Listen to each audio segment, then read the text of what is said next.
ஒரு தீர்மானத்தை கட்சி வேறுபாடுகளை ஒதுக்கி வைத்துவிட்டு யாரையும் குறை சொல்லாமல் ஒட்டுமொத்த தமிழ்நாட்டிற்காக நாம் அனைவரும் ஓரணியில் நிற்பவர்கள் என்பதை நிரூபிக்க வேண்டுமாறு அனைத்து சட்டமன்ற கட்சிகளின் அனைத்து உறுப்பினர்களையும் கேட்டுக்கொள்கிறோம். நம்முடைய சொந்தங்களான விவசாயிகளுக்காகவும் தமிழக மக்களுக்காகவும் கொண்டுவரப்படும் இத்தீர்மானத்திற்கு உங்கள் அனைவரின் ஆதரவையும் வேண்டுகிறோம். இந்த தீர்மானத்திற்கு எங்களுடைய முழு ஆதரவை நாங்கள் தெரிவித்துக் கொள்கின்றோம். தீர்மானத்தை வரவேற்கிறேன். தீர்மானத்தை பாட்டாளி மக்கள் கட்சி முழு மனதாக வரவேற்று ஆதரவளிக்கிறது. அனைத்து இந்திய அண்ணா திராவிட முன்னேற்ற கழகத்தின் சார்பாக மாண்பு முதலமைச்சர் அவர்கள் கொண்டு வந்த அரசின் தனி தீர்மானத்தை ஒருமனாக ஆதரிக்கின்றோம். இந்த தீர்மானத்தை கடிதம் மூலமாக ஒன்றிய அரசுக்கு அனுப்பி வைப்பதற்கு பதிலாக தமிழ்நாட்டுடைய அனைத்து சட்டமன்ற கட்சி உறுப்பினர்களும் நாடாளுமன்ற உறுப்பினர்களும் சேர்ந்து ஒரு குழுவாக போய் ஒன்றிய அரசு கிட்ட கொடுத்து நம்முடைய ஒற்றுமையை நாம வெளிப்படுத்த வேண்டும் என்று கேட்டுக்கொள்கின்றேன். அதற்கு திராவிட முன்னேற்ற கழகம் தயாராக இருக்கின்றது. அரசியல் வேறுபாடுகளை எல்லாம் கடந்து செயல்பட இந்த அரசும் முன்வரணும்னு எங்களுடைய தலைவரின் சார்பாக கேட்டுக்கொண்டு தீர்மானத்தை முழுமனதாக ஆதரித்து அமைகின்றேன். எதிர்க்கட்சி தலைவரால் அளிக்கப்பட்ட கருத்தினை 4வது பத்திக்கு அடுத்து கூடுதலாக சேர்க்கலாம் என மாண்புமிகு பேரவைத் தலைவர் அவர்களை கேட்டுக்கொள்கிறேன். முதலமைச்சர் அவர்களின் தீர்மானம் திருத்தியவாறு பேரவையின் முடிவுக்கு விடப்படுகிறது. ஏற்போர் ஆம் என்க, மறுப்போர் இல்லை என்க. மறுப்போரே இல்லை என்று கருதுகிறேன். மறுப்போரே இல்லை. தீர்மானம் ஒருமனதாக நிறைவேறியது. மாண்புமிகு பேரவைத் தலைவர் அவர்களே, அரசியலே மக்களுக்கானதுதான். அதே மாதிரி அரசியல் கட்சினாலே அது மக்களுக்காகத்தான். அது எல்லா அரசியல் கட்சிகளுக்கும் பொருந்தும். கொள்கையில நிலைப்பாட்டில் வேணும்னா வேறுபாடு இருக்கலாம். ஆனா மக்களுக்கான பிரச்சனைனா எல்லா அரசியல் கட்சிகளுமே மக்கள் பக்கம்தான் நிற்கும். நாங்களும் அப்படித்தான். மனசாட்சி உள்ள மக்களாட்சியாகவே இருக்கவே எங்கள் ஒரே விருப்பம். நமது விவசாயிகளுக்காகவும் நமது மக்களுக்காகவும் நின்றே ஆக வேண்டியது நம் கடமை, நம் உரிமை. எல்லாத்தையும் தாண்டி அதுதான் நம்ம உயிரான உணர்வு. நீராதாரம் தான் நம்மோட மிக முக்கியமான அடிப்படையான வாழ்வாதாரத்தில் ஒன்று. நதி நீர் உரிமையும் நம்முடைய மிக முக்கிய உரிமைகள்ல ஒன்று. அதை பாதுகாத்தே ஆக வேண்டிய பொறுப்பு நம் அனைவருக்கும் உள்ளது. அந்த உணர்வோட அடிப்படையில் ஒரு தீர்மானத்தை நமது மாமன்ற உறுப்பினர்கள் அனைவரின் ஒப்புதலுக்காகவும் கொண்டு வர இருக்கிறோம். கட்சி வேறுபாடுகளை ஒதுக்கி வைத்துவிட்டு யாரையும் குறை சொல்லாமல் ஒட்டுமொத்த தமிழ்நாட்டிற்காக நாம் அனைவரும் ஓரணியில் நிற்பவர்கள் என்பதை நிரூபிக்க வேண்டுமாறு அனைத்து சட்டமன்ற கட்சிகளின் அனைத்து உறுப்பினர்களையும் கேட்டுக்கொள்கிறோம். நம்முடைய சொந்தங்களான விவசாயிகளுக்காகவும் தமிழக மக்களுக்காகவும் கொண்டுவரப்படும் இத்தீர்மானத்திற்கு உங்கள் அனைவரின் ஆதரவையும் வேண்டுகிறோம். ஒருமித்த கருத்தோடு இதை நீங்கள் அனைவரும் நிறைவேற்றி தர வேண்டும் என அன்போடு கேட்டுக்கொண்டு இந்த தீர்மானத்தை படிக்கிறேன். தீர்மானம்: காவிரி நடுவர் மன்றம் 5/2/2007 அன்று அளித்த இறுதி தீர்ப்பையும் மாண்புமிகு உச்சநீதிமன்றம் 16/2/2018 அன்று அளித்த தீர்ப்பையும் மதிக்காமலும் சம்பந்தப்பட்ட படுகை மாநிலங்களின் இசைவை பெறாமலும் ஒன்றிய அரசின் எந்தவித அனுமதியை பெறாமலும் கர்நாடக அரசு தனிச்சையாக காவிரி நதியின் குறுக்கே மேகதாதுவில் அணை கட்ட முயற்சி மேற்கொள்வதை எந்த வகையிலும் ஏற்றுக்கொள்ள முடியாது என்பதால் கர்நாடக அரசின் இச்செயலுக்கு தனது கடும் எதிர்ப்பை இப்பேரவை தெரிவித்துக் கொள்கிறது.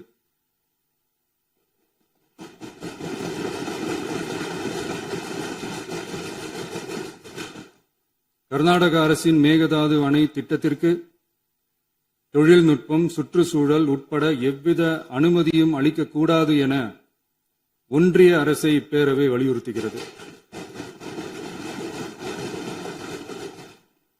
காவிரி நடுவர் மன்றமும் உச்சநீதிமன்றமும் காவிரி படுகை ஒரு பற்றாக்குறை படுகை என குறிப்பிட்டு படுகையின் மொத்த நீரினையும் படுகை மாநிலங்களுக்கு பகிர்ந்தளித்து விட்டதால் காவிரி படுகையில் புதிய திட்டங்களை மேற்கொள்ளவோ கூடுதலாக நீரை பயன்படுத்தவோ இயலாது. காவிரி பிரச்சனை இரு மாநிலங்களின் உணர்வு பூர்வமான பிரச்சனையாகும். ஆதலால் கர்நாடக அரசு மேகதாதுவிலோ அல்லது காவிரி படுகையில் வேறு எந்த இடத்திலோ அணை அல்லது எவ்வித புதிய நீர்த்தேக்க திட்டத்தை பிற படுகை மாநிலங்களின் இசைவு இன்றியும் ஒன்றிய அரசின் ஒப்புதல் இல்லாமலும் மேற்கொள்ளக்கூடாது என கர்நாடக அரசினை அறிவுறுத்துமாறு ஒன்றிய அரசை பேரவை வலியுறுத்துகிறது. கர்நாடக அரசின் விரிவான திட்ட அறிக்கையை பரிசீலிக்கவோ அதற்கு அனுமதி அளிக்கவோ கூடாது என்று மத்திய நீர்வள குழுமத்தையும் இப்பேரவை வலியுறுத்துகிறது. கர்நாடக அரசின் இந்த முயற்சியை முறியடித்து தமிழக விவசாயிகள் நலனை பாதுகாத்திட தமிழ்நாடு அரசு எடுக்கும் அனைத்து நடவடிக்கைகளுக்கும் இப்பேரவை தனது ஆதரவை ஒருமனதாக தெரிவித்துக் கொள்கிறது என்னும் இத்தீர்மானத்தை நான் முன்மொழிகிறேன். இதை மாண்புமிகு உறுப்பினர்கள் முழு மனதோடு ஆதரிக்க வேண்டும் என்றும் அன்புடன் கேட்டுக்கொள்கிறேன். இன்றைக்கு சட்டப்பேரவையிலே பேசப்பட்ட இந்த தீர்மானம் ஒட்டுமொத்த தமிழக மக்களின் வாழ்வாதாரத்தைக்கும் மிக முக்கியமான ஒரு தீர்மானம். எனவே இதை யாரும் மறுக்கப் போவதும் இல்லை, ஏற்காமல் விடப் போவதும் இல்லை. தமிழ்நாட்டிற்காகவும் தமிழக மக்களின் அத்தனை உரிமைக்காகவும் ஒட்டுமொத்த தமிழகமும் ஒன்றாக தான் இருக்க போகிறோம், அதற்காக போராட போகிறோம். ஆனால் நாம் சற்று இதை பற்றி யோசித்தால், சுதந்திரம் வாங்கின காலத்திலிருந்து இன்றைக்கு வரைக்கும் காவேரி பிரச்சனையும் முல்லை பெரியாறு பிரச்சனையும் தமிழக மீனவர்கள் பிரச்சனையும் தொடர்ந்து பேசிக்கொண்டுதான் இருக்கிறோம். எதற்கும் இதுவரைக்கும் நிரந்தரமாக தீர்வு ஏற்பட்டதாக ஒரு வரலாறு இல்லை என்பதை நிச்சயமாக இந்த நேரத்தில் நான் பதிய வைக்க விரும்புகிறேன். இதற்கு எந்த குறிப்புகளோ படிக்க வேண்டிய அவசியம் இல்லை. இது உணர்வு, நம் மனதிலே ஆழமாக இருக்கும் நம் உணர்வை பதிய வைக்க வேண்டிய இடம் இந்த சட்டமன்றம். இந்த சட்டமன்றமே தமிழக மக்களுக்கானது. தமிழக மக்களின் வரி பணத்தில் நடத்தப்படுவதுதான் இந்த சட்டமன்ற இந்த கூட்டங்கள் எல்லாம். அப்படி இருக்கையில் தமிழக மக்களின் உரிமையை நாம் ஒவ்வொரு முறையும் நம்மை சுற்றி இருக்கின்ற மாநிலங்களிடம் போய் கேரளா, கர்நாடகா, ஆந்திரா, இன்னொரு பக்கம் மீனவர்களுக்காக ஸ்ரீலங்கா என்று தொடர்ந்து கேட்டுக்கொண்டுதான் இருக்கிறேன். ஒழிய தன்னிறைவு பெற்ற ஒரு மாநிலமாக தமிழ்நாடு என்றைக்கு வரப்போகிறது என்பதை தான் நான் இந்த நேரத்தில் சிந்திக்கிறேன். ஏன்னா நம்மை சுற்றி இருக்கின்ற நமது தலைவர்கள் எல்லாருமே இந்த பிரச்சனைக்காக, அம்மையார் புரட்சி தலைவி ஜெயலலிதா அவர்கள் காவேரிக்காக உண்ணாவிரதம் இருந்தாங்க, முதலமைச்சராக இருந்தார். கலைஞர் அவர்கள் இதற்காக பல போராட்டங்கள் நடத்தினார். அண்ணன் ஸ்டாலின் அவர்கள் பல தீர்மானங்களை நிறைவேற்றி இருக்கிறார்கள். அது மட்டும் இல்லை, இதுவரைக்கும் முதல்வராக இருந்த அத்தனை பேருமே இதற்காக நாம பேசி இருக்கிறோம், போராடுகிறோம், சட்ட ரீதியாக நாம் அதற்கான தீர்வுகளை காண்கிறோம். அது மட்டும் இல்லை, காவிரி மேலாண்மை ஆணையம் ஒரு தீர்ப்பு சொல்றாங்க, உச்ச நீதிமன்றம் ஒரு தீர்ப்பு சொல்றாங்க. எதுவும் பேசியும் இதுவரைக்கும் தீர்வு இல்லை. இப்பொழுது முதல்வராக பதவியேற்றிருக்கும் சிவகுமார் அவர்கள் சொல்றாரு, நாங்க பேச தயாராக இருக்கிறோம் என்று.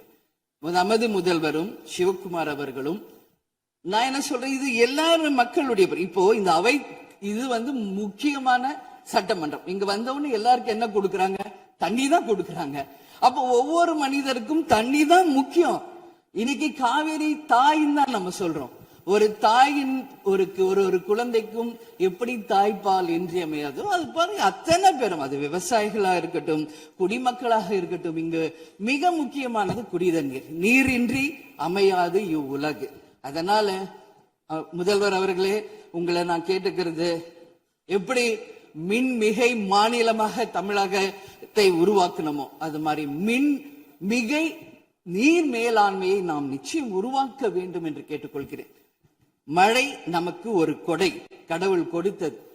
அதற்கு இனி வர இருக்கும் மழை காலத்திற்கு முன் அதற்கான தீர்வுகளை நாம் ஏற்படுத்தி, எங்கெல்லாம் தமிழ்நாட்டின் நதிகளை இணைக்க வேண்டும். சும்மா நம்ம போய் பக்கத்து ஸ்டேட்டுக்கிட்டயே தண்ணி கொடுங்க, டேம் கட்டாதீங்க கேட்டுக்கிட்டே தான் இருக்கோம், எதுவுமே நடக்கல. அதனால சொல்றேன், தன்னிறைவு மிக்க மாநிலமாக நம் தமிழ்நாடு உருவாக வேண்டும் என்று மாண்புமிகு முதல்வர் அவர்களை நான் கேட்டுக்கிறேன். தமிழ்நாட்டில் இருக்கிற நதிகளை நாம் இணைப்போம், எல்லா இடத்துலயும் தூர் வாருவோம். வரப்போகும் மழைக்காலத்திற்குள்ள அந்த நீரை எப்படி சேமிக்க வேண்டும் என்பதை நாம முடிவு செய்யணும். வீணாக கடல்ல போய் நீர் கலக்கிறத தடுத்தாலே தமிழ்நாடு மின்மிகை நீர் மேலாண்மை நிச்சயம் வரும் என்பதை தெரிவிச்சுக்கிறேன். இதுல யாருக்கும் எந்த மாற்று கருத்தும் இருக்காது. தமிழ்நாடின் உரிமை என்றைக்கும் நாம் விட்டு தர முடியாது. முன்னொரு காலம் புரட்சி கலைஞர் கேப்டன் எதிர்கட்சி தலைவராக இருந்தபோது தமிழகத்தின் பிரச்சனைக்காக அனைத்து கட்சியும் ஒன்று திரட்டி டெல்லிக்கு சென்று பிரதமரை சந்தித்து தமிழக மக்கள் சார்பாக கோரிக்கை வைத்தார். அதுபோல் தேவைப்பட்டால் அனைத்து கட்சியையும் நீங்கள் ஒன்றாக அழைத்து சென்று தமிழக மக்களின் உரிமையை நிலையாக உறுதியாக நீங்கள் நிலைநாட்ட வேண்டும் என்பதை நான் கேட்டுக்கொள்கிறேன். எனவே தேசிய முற்போக்கு திராவிட கழகம் என்றைக்கும் தமிழ்நாட்டின் உரிமைக்காகவும் தமிழக மக்களின் உரிமைக்காகவும் உறுதியாக மேகதாதுவில் அணை கட்டக்கூடாது என்பதிலும் எந்த மாற்று கருத்தும் இல்லை. தீர்மானத்தை வரவேற்கிறேன் என்று கூறி அமர்கிறேன். நன்றி, வணக்கம். மாண்புமிகு பேரவைத் தலைவர் அவர்களே, மாண்புமிகு முதலமைச்சர் அவர்களே, அமைச்சர் பெருமக்களே, சட்டமன்ற உறுப்பினர்களே, நம்முடைய தமிழ்நாட்டு விவசாயிகளுடைய வாழ்வாதாரத்தை அழிக்க முயற்சிக்கின்ற மேகதாது அணை கட்டப்படக்கூடாது அப்படிங்கிறதா திராவிட முன்னேற்ற கழகத்துடைய உறுதியான நிலைப்பாடு. காவிரி நதிநீர்ல தமிழ்நாட்டுடைய உரிமை பறிபோக நாம ஒருபோதும் அனுமதிக்க கூடாது. காவிரி நடுவர் மன்றம், காவிரி நடுவர் மன்ற இடைக்கால தீர்ப்பு, இறுதி தீர்ப்பு, உச்ச நீதிமன்றத்துடைய இறுதி தீர்ப்பு, மேலாண்மை ஆணையம் உள்ளிட்ட அனைத்துக்கும் முத்தமிழர் கலைஞர் அவர்கள் முதலமைச்சராக இருந்தப்போ கழக அரசு எடுத்திருக்கக்கூடிய ஆக்கப்பூர்வமான நடவடிக்கைகள் தான் முழு காரணம். அது இந்த அவையில் இருக்கக்கூடிய மூத்த உறுப்பினர்கள் அத்தனை பேரும் அறிவார்கள். ஒரு நீண்ட நெடிய சட்ட போராட்டம், அரசியல் போராட்டம் எல்லாத்தையும் நடத்திதான் நாம காவிரி மீதான உரிமையை போராடித்தான் பெற்றிருக்கின்றோம். ஆனா அதை பறிக்கின்ற வகையில இன்றைக்கு கர்நாடக அரசு மேகதாதுல அணை கட்டுகின்ற முயற்சியில ஈடுபட்டு வருகின்றது. அந்த முயற்சியை அவங்க எடுத்த பொழுது அந்த சமயத்துல எங்க கூட்டணியில் இருக்கக்கூடிய அந்த கட்சி கர்நாடகாவில் ஆட்சியில் இருந்தாலும் அதை பத்தி எல்லாம் கவலைப்படாம மேகதாது அணை திட்டத்தை எங்களுடைய தலைவர் அப்போதைய முதலமைச்சர் திரு முத்துவேல் கருணாநிதி ஸ்டாலின் அவர்கள் கடுமையாக எதிர்த்தார்கள். இன்றைக்கு நம்முடைய மாண்பு முதலமைச்சர் அவர்கள் மேகதாது அணை கட்டும் கர்நாடகாவின் முயற்சிக்கு எதிராக இந்த தீர்மானத்தை இன்றைக்கு கொண்டு வந்திருக்கிறாங்க. இதை திராவிட முன்னேற்ற கழகம் சார்பாக நாங்கள் மனதார வரவேற்கின்றோம். மேகதாது அணை கட்ட நினைக்கின்ற கர்நாடக அரசுக்கு எதிராக எங்களுடைய தலைவர்கள், எங்களுடைய அரசு எடுத்த நடவடிக்கைகள் சிலவற்றை இன்று ஆளுங்கட்சிக்கும் முதலமைச்சருக்கும் அவைக்கும் நான் நினைவுபடுத்த விரும்புகின்றேன். 2021 ஆண்டு மே மாசம் நாங்கள் ஆட்சிக்கு வந்தோம். ஆட்சிக்கு வந்து அடுத்த மாசமே, ஜூன் மாசமே மேகதாது அணை கட்ட அனுமதி அளிக்க கூடாதுன்னு எங்களுடைய தலைவர் அவர்கள் பிரதமருக்கு அன்றைக்கு கடிதம் எழுதினார்.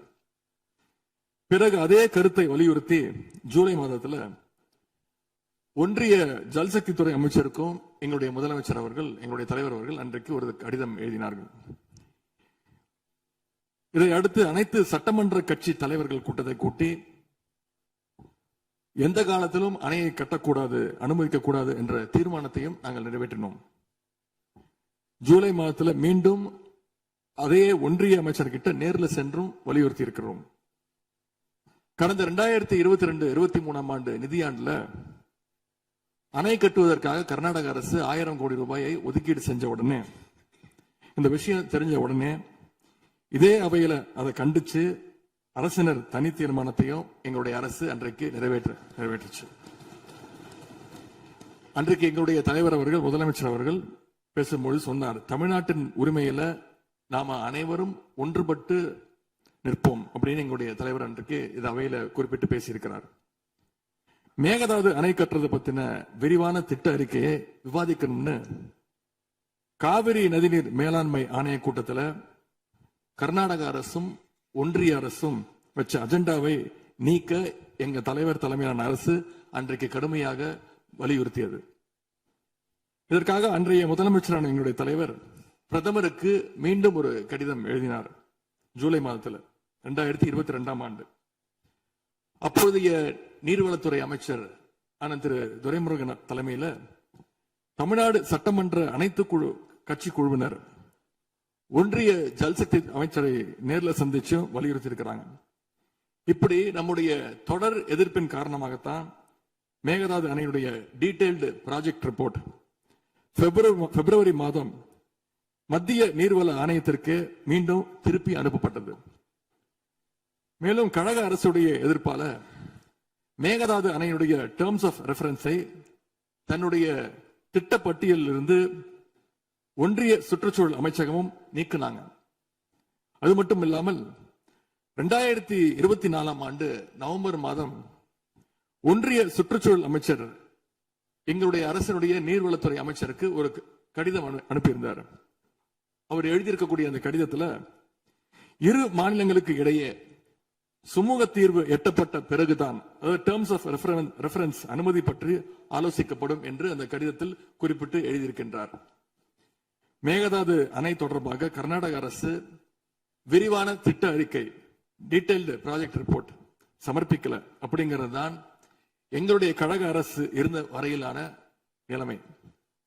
திராவிட முன்னேற்ற கழக அரசும் எங்களுடைய தலைவரும் தைரியமாக தமிழ்நாட்டின் எதிர்ப்பை பதிவு செஞ்சதுனால தான் இது சாத்தியமாச்சு என்பதை இந்த மாமன்றத்தில் நான் மீண்டும் பதிய வைக்க விரும்புகின்றேன். இன்னொரு முக்கியமான விஷயம் என்னன்னா, சென்ட்ரல் வாட்டர் கமிஷன் மத்திய நீர்வள ஆணையம் 2018 ஆண்டு தேதியிட்ட 2018 ஆண்டு 22/11 தேதியிட்ட கடிதம் மூலமாக கர்நாடக அரசுக்கு சில முக்கியமான நிபந்தனைகளை அறிவிச்சிருக்கிறாங்க. முதலாவது கண்டிஷன் என்னன்னா, மேகதாது அணை கட்ட மத்திய நீர்வள ஆணையம் நிபந்தனையற்ற அனுமதி எதுவும் கொடுக்கவில்லை. இரண்டாவதாக, அணையின் கட்டுமானத்திற்கான விரிவான திட்ட அறிக்கையை கர்நாடக அரசு தயாரிக்கிறதுக்கு முன்பாக தமிழ்நாடு அரசு தெரிவிக்கின்ற பல்வேறு ஆட்சேபனைகளை அவர்கள் பரிசீலனை செய்யணும். மூன்றாவதாக, மத்திய மின்வாரிய ஆணையத்திடமும் சம்பந்தப்பட்ட மாநிலத்தில் இருக்கக்கூடிய மத்திய நீர்வள ஆணைய யூனிட் கிட்டையும் கலந்து ஆலோசனை செய்ய வேண்டும். இது எல்லாத்திற்கும் மேலாக காவிரி வாட்டர் மேனேஜ்மெண்ட் அத்தாரிட்டியுடைய முன் அனுமதியையும் பெறணும் அப்படின்னு அந்த கடிதத்தில் தெளிவாக எழுதியிருக்கிறாங்க. எனவே மாண்புமிகு பேரவைத் தலைவர் அவர்களே, இந்த அரசு இதையெல்லாம் ஒன்றிய அரசு கிட்ட உறுதியாக எடுத்து பேசி காவிரியில நம்முடைய தமிழ்நாட்டுடைய உரிமையை நம்ம அனைவரும் சேர்ந்து நிலைநாட்டிட வேண்டும். இன்னொரு முக்கியமான விஷயத்தையும் இங்கே நான் பதிய வைக்க விரும்புகின்றேன்.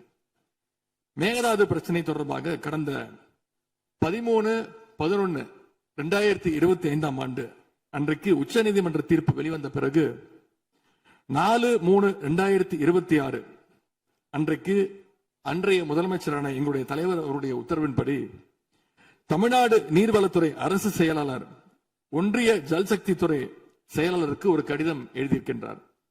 அந்த கடிதத்தில் கர்நாடக மாநிலத்துடைய மேகதாது அணை கட்டும் பிரச்சனை ஒரு நியூ டிஸ்பியூட் அப்படிங்கிறதுனால நதி நீர் தாவா சட்டம் 1956 படி The Interstate River Water Disputes Act 1956 அடிப்படையில் நடுவர் மன்றம் அமைக்கணும்னு ஒன்றிய அரசுக்கு கோரிக்கை வச்சிருக்கிறோம். ஆகவே இந்த அரசு இப்ப கொண்டு வந்திருக்கக்கூடிய அந்த தீர்மானத்தில் மேகதாது அணை கட்டுறது தொடர்பாக தமிழ்நாடு அரசு மார்ச் 4 2026 ஆண்டு அன்றைக்கு எழுதின கடிதத்தில் கேட்டுக்கிட்டபடி மாநிலங்களுக்கு இடையிலான நதிநீர் தாவா சட்டம் 1956 பிரிவு 4 கீழே அந்த அடிப்படையில் புதிய நடுவர் மன்றம் அமைக்க வேண்டும் என ஒன்றிய அரசை இப்பேரவை வலியுறுத்துகிறது. அப்படிங்கறத என்னுடைய பெயரில் கொடுக்கப்பட்டிருக்கக்கூடிய அந்த திருத்தத்தை சேர்க்க வேண்டும் என்று உங்களை நான் கேட்டுக்கொள்கின்றேன். கர்நாடகா மேகதாது அணை கட்டுவதை தடுக்க சட்ட ரீதியாகவும் பிரதமர் மூலமாகவும் இந்த அரசு எடுக்கின்ற அனைத்து முயற்சிகளுக்கும் திராவிட முன்னேற்ற கழகம் நிச்சயமாக துணை நிற்கும். மேகதாது அணை கட்ட முயற்சிக்கக்கூடிய கர்நாடக அரசை நாம அனைவரும் சேர்ந்து ஒற்றுமையாக இருந்து தடுத்து நிறுத்துவோம் என்று கூறி இந்த தீர்மானத்திற்கு எங்களுடைய முழு ஆதரவை நாங்கள் தெரிவித்துக் கொள்கின்றோம். அனு பேரவைத் தலைவர் அவர்களே, அதே போல இந்த ஆண்டு ஜூன் 12ஆம் தேதி மேட்டூர் அணையை திறக்காதனால இன்னைக்கு டெல்டா விவசாயிகள் கஷ்டத்துல இருக்கிறாங்க. குறுவை சாகுபடி இன்றைக்கு பாதிக்கப்பட்டிருக்கு. அடுத்து நடக்க இருக்கக்கூடிய காவிரி வாட்டர் மேனேஜ்மெண்ட் அத்தாரிட்டி கூட்டத்தில் இது தொடர்பாக தமிழ்நாடு அரசு நம்முடைய தரப்பு நியாயங்கள் எல்லாம் எடுத்து வச்சு நமக்குரிய நீரை விரைவாக பெற்று தரணும்னு அந்த விவசாயிகள் சார்பாக இந்த அவையை நான் கேட்டுக்கொள்கின்றேன். இறுதியாக எங்களுடைய கழக தலைவர் அவருடைய அறிவுறுத்தலின் பேரில் ஒரு முக்கியமான வேண்டுகோளையும் நம்முடைய முதலமைச்சர் அவர்களுக்கு நான் வைக்க விரும்புகின்றேன். இன்றைக்கு நாம நிறைவேற்றுகின்ற இந்த தீர்மானம் மிக முக்கியமான ஒரு தீர்மானம். இந்த தீர்மானத்தை கடிதம் மூலமாக ஒன்றிய அரசிற்கு அனுப்பி வைப்பதற்கு பதிலாக தமிழ்நாட்டுடைய அனைத்து சட்டமன்ற கட்சி உறுப்பினர்களும் நாடாளுமன்ற உறுப்பினர்களும் சேர்ந்து ஒரு குழுவாக போய் ஒன்றிய அரசு கிட்ட கொடுத்து நம்முடைய ஒற்றுமையை நாம வெளிப்படுத்த வேண்டும் என்று கேட்டுக்கொள்கின்றேன். அதற்கு திராவிட முன்னேற்ற கழகம் தயாராக இருக்கின்றது. அரசியல் வேறுபாடுகளை எல்லாம் கடந்து செயல்பட இந்த அரசும் முன்வரணும்னு எங்களுடைய தலைவரின் சார்பாக கேட்டுக்கொண்டு தீர்மானத்தை முழுமனதாக ஆதரித்து அமைகின்றேன். நன்றி, வணக்கம். அவை முன்னவர் அவர்கள் மெத்தன போக்கு என்ற வார்த்தை நீக்கப்பட வேண்டும் என்று கோரினார். அவை நடவடிக்கை குறிப்பை பார்த்து பின்னர் அது பற்றி முடிவெடுக்கப்படும். பதிலுரை மாண்புமிகு முதலமைச்சர் அவர்கள்.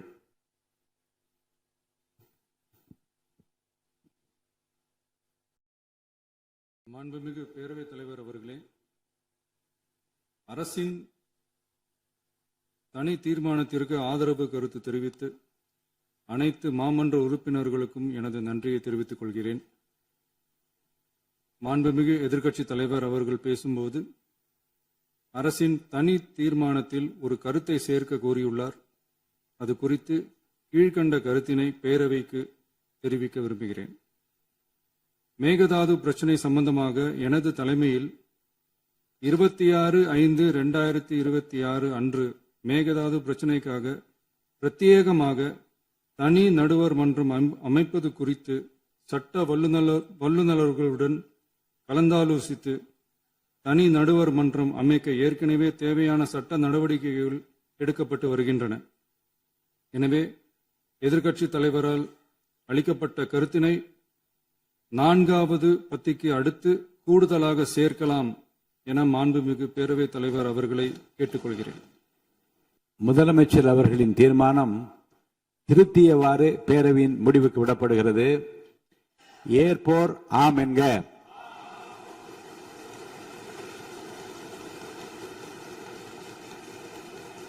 மறுப்போர் இல்லை என்க. மறுப்போரே இல்லை என்று கருதுகிறேன். மறுப்போரே இல்லை. தீர்மானம் ஒருமனதாக நிறைவேறியது.